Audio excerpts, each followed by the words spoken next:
एक समय की बात है, एक गांव में एक किसान रहता था। उसका नाम रघु था और वह मेहनती था, लेकिन उसकी एक आदत थी।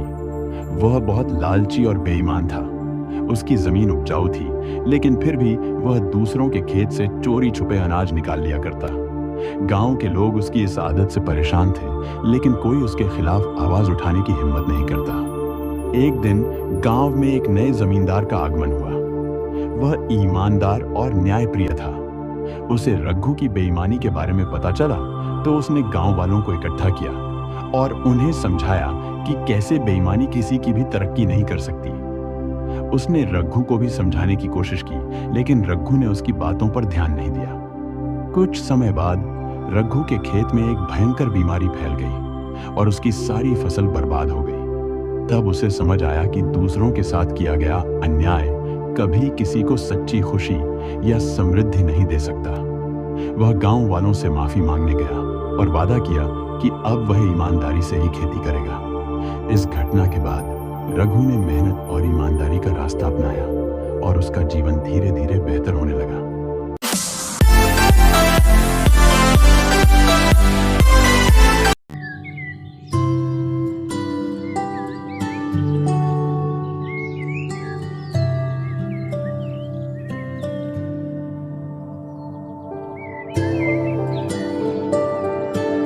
पुराने समय की बात है। एक गांव में रमेश नाम का एक बनिया रहता था। वह बहुत चालाक और लालची था। उसका काम दूसरों से छल कपट कर पैसे कमाना था। गांव में सभी लोग उससे दूर ही रहते थे, क्योंकि उसे धोखा देने की आदत थी। एक दिन रमेश ने सुना कि एक साधु गांव में आया है। साधु अपने साथ एक चमचमाता घड़ा भी लाए थे। उन्होंने गांव वालों को बताया कि यह घड़ा सच्चे लोगों के लिए बहुत भाग्यशाली होता है और केवल ईमानदार व्यक्ति को ही इसका लाभ मिलता है। रमेश को उस घड़े की खूब चमक ने अपनी ओर आकर्षित किया। उसने सोचा कि यदि वह इस घड़े को किसी तरह प्राप्त कर ले तो उसके पास बहुत सा धन आ जाएगा। उसने सोचा कि यदि वह साधु को अपनी मीठी बातों में फंसाए तो वह उसे घड़ा दे देंगे। रमेश साधु के पास गया और बोला, साधु महाराज, मैंने आपके घड़े के बारे में सुना है। मैं भी सच्चा इंसान हूं और मुझे आपकी सहायता चाहिए। क्या आप मुझे यह घड़ा कुछ दिन के लिए उधार दे सकते हैं? साधु को रमेश की नीयत पर संदेह हुआ, लेकिन उन्होंने सोचा कि शायद वह सुधर जाए। साधु ने घड़ा उसे दे दिया और कहा, सुनो, यह घड़ा केवल ईमानदारी से काम करने वालों को ही लाभ पहुंचाता है। यदि तुम इसका दुरुपयोग करोगे तो तुम्हें कष्ट उठाना पड़ेगा। रमेश ने साधु की बातों को अनसुना कर दिया। वह घड़ा लेकर घर आ गया और उसकी चमक देखकर खुश हो गया। उसने सोचा, अब इस घड़े का उपयोग कर मैं ढेर सारा धन कमा लूंगा। अगले दिन रमेश ने गांव में घोषणा की कि उसके पास एक जादुई घड़ा है जिससे धन दोगुना हो सकता है। लोग उसकी बातों में आ गए और कई गांव वालों ने अपने पैसे रमेश को सौंप दिए ताकि वह घड़े का उपयोग कर उनके पैसे दोगुने कर दे। पर असल में रमेश का इरादा कुछ और था। वह उन पैसों को लेकर गायब हो जाना चाहता था।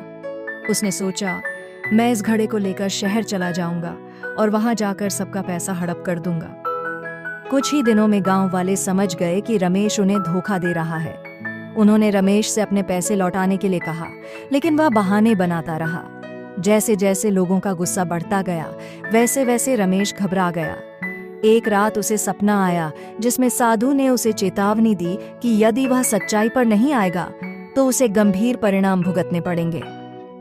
सपने से जागने के बाद रमेश बहुत परेशान हो गया, लेकिन उसका लालच अभी भी उस पर हावी था। उसने खुद को समझाया कि यह सिर्फ एक सपना था और वह अपने इरादे से पीछे नहीं हटा। अगली सुबह जब रमेश उठकर घड़े को देखता है तो उस घड़े का रंग फीका पड़ता नजर आता है। उसने उसे साफ करने की कोशिश की, लेकिन वह फिर भी चमक नहीं रहा था। तभी उसे याद आया कि साधु ने कहा था कि यह घड़ा केवल सच्चे लोगों के लिए लाभकारी है। उसे अपने गलतियों का एहसास हुआ। गांव वालों से माफी मांगने और उनका धन लौटाने के लिए वह गांव के चौराहे पर गया। उसने सभी से क्षमा याचना की और वादा किया कि आगे से वह ईमानदारी से जीवन जिएगा। गांव वालों ने उसकी माफी स्वीकार की और उसी क्षण घड़े में फिर से चमक आ गई। इस कहानी से हमें ये सीख मिलती है कि सच्चाई की ताकत सबसे अधिक होती है। लालच और धोखे से अर्जित धन कभी खुशियां नहीं देता। सच्चाई और ईमानदारी से जीने वाला व्यक्ति ही सच्चे अर्थों में समृद्ध होता है।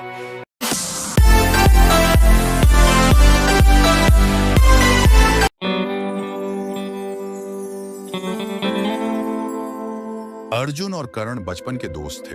अर्जुन एक अमीर व्यापारी का बेटा था, जबकि करण एक गरीब किसान का। एक दिन अर्जुन को व्यापार में बड़ा नुकसान हुआ और उसके पास रहने का कोई साधन नहीं बचा। वह अपनी हालत से दुखी था। तभी करण ने उसकी मदद की और उसे अपने साथ घर। अर्जुन ने तब समझा कि सच्चा दोस्त वही होता है जो हर परिस्थिति में साथ दे। इस कहानी से हमें यह सीखने को मिलता है कि सच्ची दोस्ती का मूल्य धन दौलत से कहीं अधिक होता है। हमारी और भी ऐसी वीडियो देखने के लिए हमारे चैनल को सब्सक्राइब करें, लाइक करें, कमेंट करें और शेयर करें।